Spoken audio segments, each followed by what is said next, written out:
नमस्कार, बहुत स्वागत है आपका न्यूज स्ट्रीट पर। आपके साथ मैं हूं सोनाली सिंह। बुलेटिन की शुरुआत बड़ी खबर के साथ करेंगे। एमपी दौरे पर केंद्रीय गृह मंत्री अमित शाह आज खजुराहो संभाग की बैठक लेंगे। अमित शाह खजुराहो और सागर संभाग की आज बैठक ली जाएगी। रीवा और शहडोल संभाग में भी बैठक होगी। 26 विधानसभाओं के पदाधिकारी और कार्यकर्ता मौजूद रहने वाले हैं।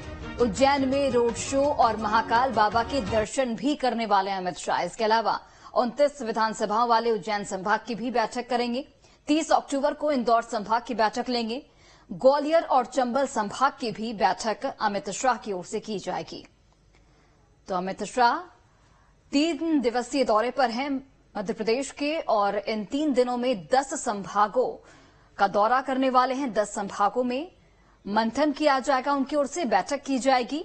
कल महाकौशल संभाग से इस 3 दिवसीय दौरे की उन्होंने शुरुआत की थी, जहां पर जबलपुर में एक महत्वपूर्ण बैठक रखी गई थी और इस बैठक के जरिए जो भी नाराज नेता हैं उनको मनाने की कोशिश की गई। इसके अलावा बीजेपी प्रत्याशियों से भी 1 to 1 चर्चा करते हुए नजर आए। इसके अलावा बीजेपी पदाधिकारियों से फीडबैक भी लिया गया चुनाव के प्रचार प्रसार को लेकर। आज एक बार फिर से बैठकों का दौर जारी रहने वाला है। बता दें आपको कि अलग अलग संभागों की बैठक अमित शाह की ओर से ली जाएगी। उज्जैन में बाबा महाकाल के दर्शन करने वाले हैं। उज्जैन में ही अमित शाह का मेगा रोड शो भी होगा। तो मिशन मध्य प्रदेश पर केंद्रीय गृह मंत्री अमित शाह आज भी बैठकों का दौर जारी रहेगा। चूंकि चुनाव बेहद नजदीक, ऐसे में केंद्रीय गृह मंत्री का ये 3 दिवसीय दौरा अपने आप में बेहद महत्वपूर्ण हो जाता है। और इस दौरे के मद्देनजर केंद्रीय गृह मंत्री कार्यकर्ताओं में जोश भरने का भी काम करेंगे।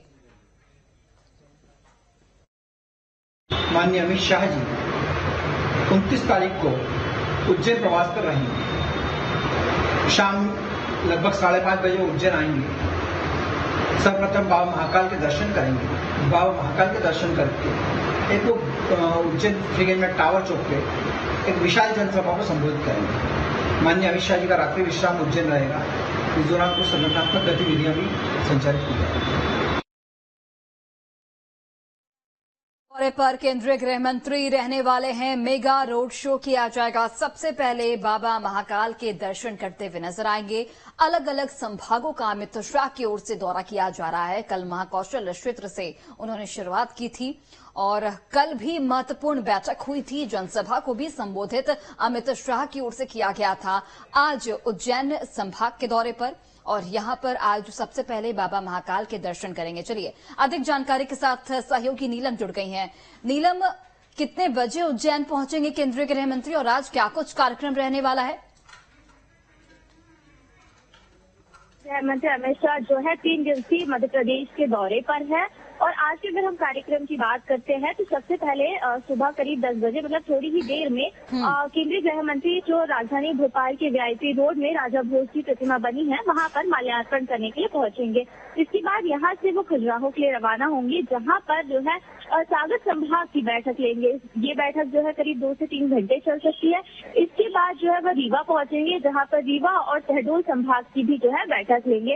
रीवा और शहडोल संभाग की बैठक खत्म होने के बाद दोपहर के समय जो है वो उज्जैन पहुंचेंगे, जहां पर बाबा महाकाल के दर्शन करेंगे। तो हालांकि उनके मिनट टू मिनट कार्यक्रम की बात करें तो करीब शाम को 6:30 बजे जो है उनका उज्जैन पहुंचने का है, जहां पर वो बाबा महाकाल के दर्शन भी करने के लिए जाएंगे। तो देखिए उनका लगातार हम देख रहे हैं कि कल भी पूरा दिन वो बैठकों में व्यस्त थे। आज भी उनकी 3 से 4 संभागों की बैठक होनी है और 30 अक्टूबर को भी अलग अलग जो बचे हुए संभाग हैं एमपी के, उनकी बैठक लेंगे।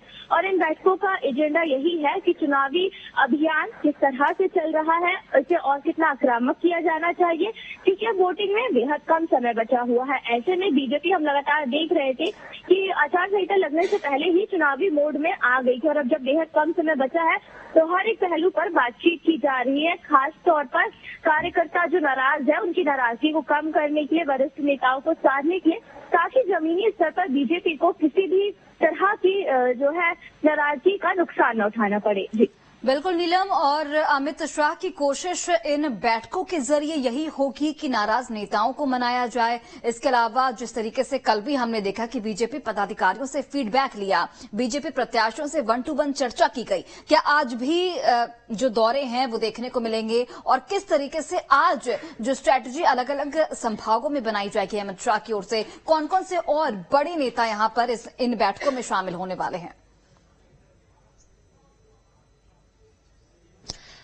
जी बिल्कुल, देखिए लगातार हमने देखा कल भी कि जब वो जबलपुर पहुंचे तो उन्होंने जबलपुर संभाग और छिंदवाड़ा संभाग के जो नाराज नेता हैं उनके बारे में चर्चा की। कुछ नेताओं से उन्होंने 1-to-1 चर्चा भी की, जो कि बागी तेवर अपने दिखा रहे थे। उसके बाद जब वो देर रात भोपाल पहुंचे तो यहाँ पर भी कोर कमेटी के सदस्यों के साथ उन्होंने बैठक की और यही कहा कि अगर किसी तरह की नाराजगी नजर आ रही है और खासतौर पर कोई अगर बड़ा चेहरा नाराज है तो उस नाराजगी को बातचीत के जरिए कम किया जाए। अगर जरूरत पड़ी तो मैं खुद उनसे जो है 1-to-1 चर्चा करूंगा या फोन पर बातचीत करूंगा, पर बातचीत के जरिए नाराजगी को कम किया जाए। अगर हम आज की बात करते हैं तो आज उनकी जो बैठकें होने जा रही है, पहले वो खजुराहो में सागर संभाग की बैठक लेंगे। चुनावी प्रचार प्रसार किस तरह से चल रहा है इस बात पर जो है चर्चा करेंगे। बीजेपी प्रदेश अध्यक्ष वी डी शर्मा समेत तमाम बीजेपी संगठन के जो बड़े पदाधिकारी हैं वो इस बैठक में मौजूद रहेंगे। साथ ही सागर संभाग के नेता भी यहाँ पर मौजूद रहेंगे। इसके बाद वो रीवा पहुंचेंगे, जहां पर रीवा संभाग और शहडोल संभाग के नेताओं की जो है बैठक करेंगे। उज्जैन जब वो पहुंचेंगे तो उज्जैन संभाग के नेताओं के साथ भी वो बातचीत करेंगे। तो कोशिश यही है कि बातचीत के जरिए जो जमीनी स्तर पर बीजेपी की स्थितियां हैं उसके बारे में जानकारी ली जाए, नाराजगी को कम किया जा सके। बिल्कुल बिल्कुल नीलम, और यही कोशिश बीजेपी की हमेशा रहती है। चूंकि हमने कांग्रेस में देखा किस तरीके से बगावती सुर देखने को मिले और बीजेपी यहां पे डैमेज कंट्रोल करते हुए भी नजर आ रही है। देखना होगा कि अब इन बैठकों का कितना पॉजिटिव रिस्पांस देखने को मिलता है चुनावी मैदान में। बहुत बहुत धन्यवाद नीलम तमाम जानकारी हम तक पहुंचाने के लिए। बढ़ते आगे, मुख्यमंत्री शिवराज सिंह चौहान का चुनावी प्रचार